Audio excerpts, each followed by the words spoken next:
Hi guys, and welcome to the Warhammer Lady. So today we're going to go through troops, markerlights and dedicated transports from the Tau's new Codex.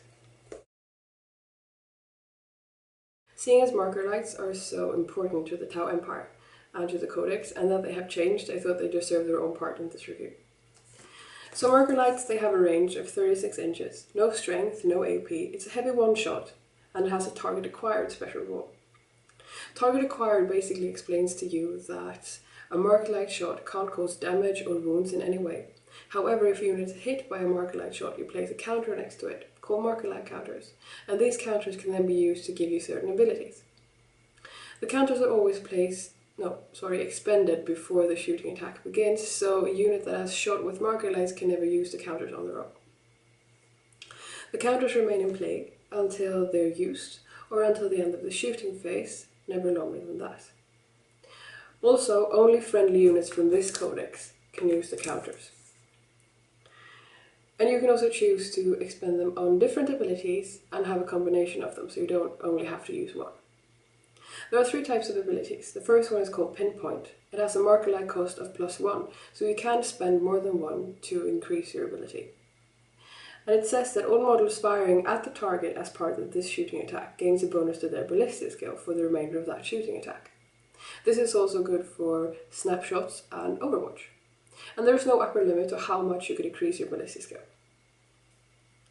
Scour, it's a markerlight cost of 2, and all weapons fired at the target as part of the shooting attack gains the Ignores Cover special rule. The last one is called Seeker. Again, it's a markerlight cost of 1+, so you could do it again if you have more than one counter.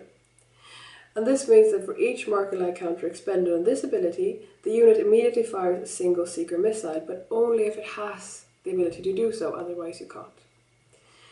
In addition to any other weapon it's permitted to fire, and then that Seeker missile gets some special abilities, such as that you don't need line of sight, that it ignores cover, and it resolves a ballistic skill of 5.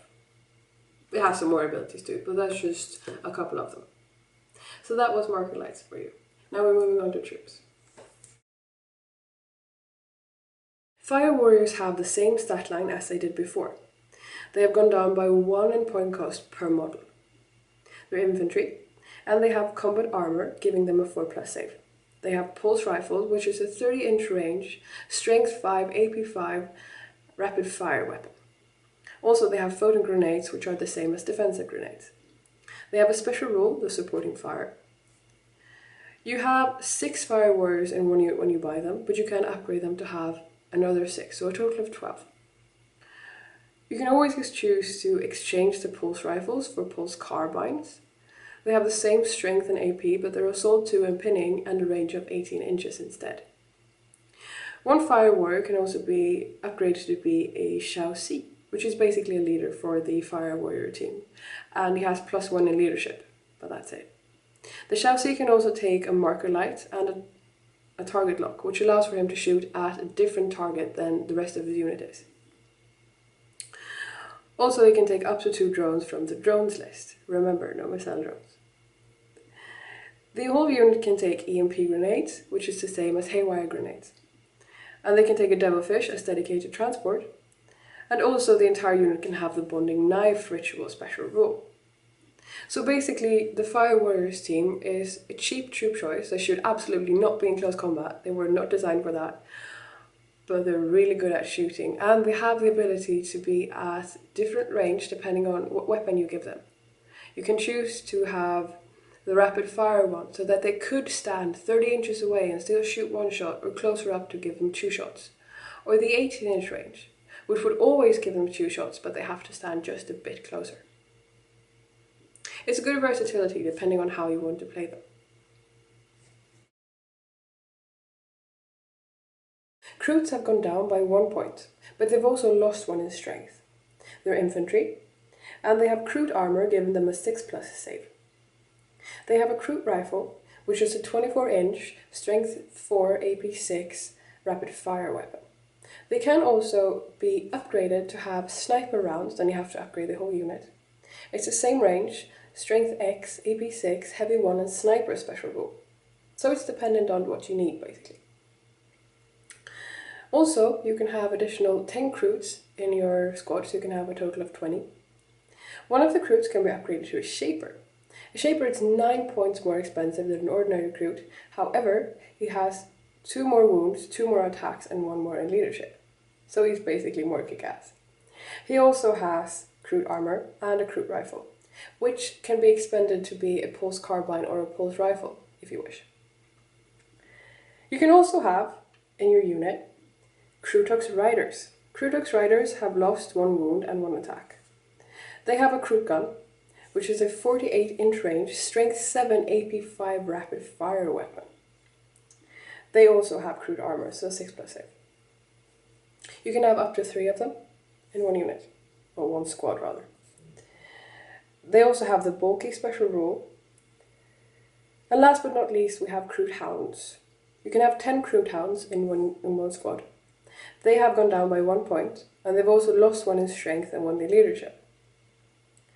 Crude hounds also have acute senses special rules. All of them have infiltrate, move through cover, and stealth in forests. Crude squads, they're very versatile. First off, they're very cheap if you choose just to have crudes. Crudes themselves, and together with the Crutux Riders, they're different from Fire Warriors because they have different shooting weapons.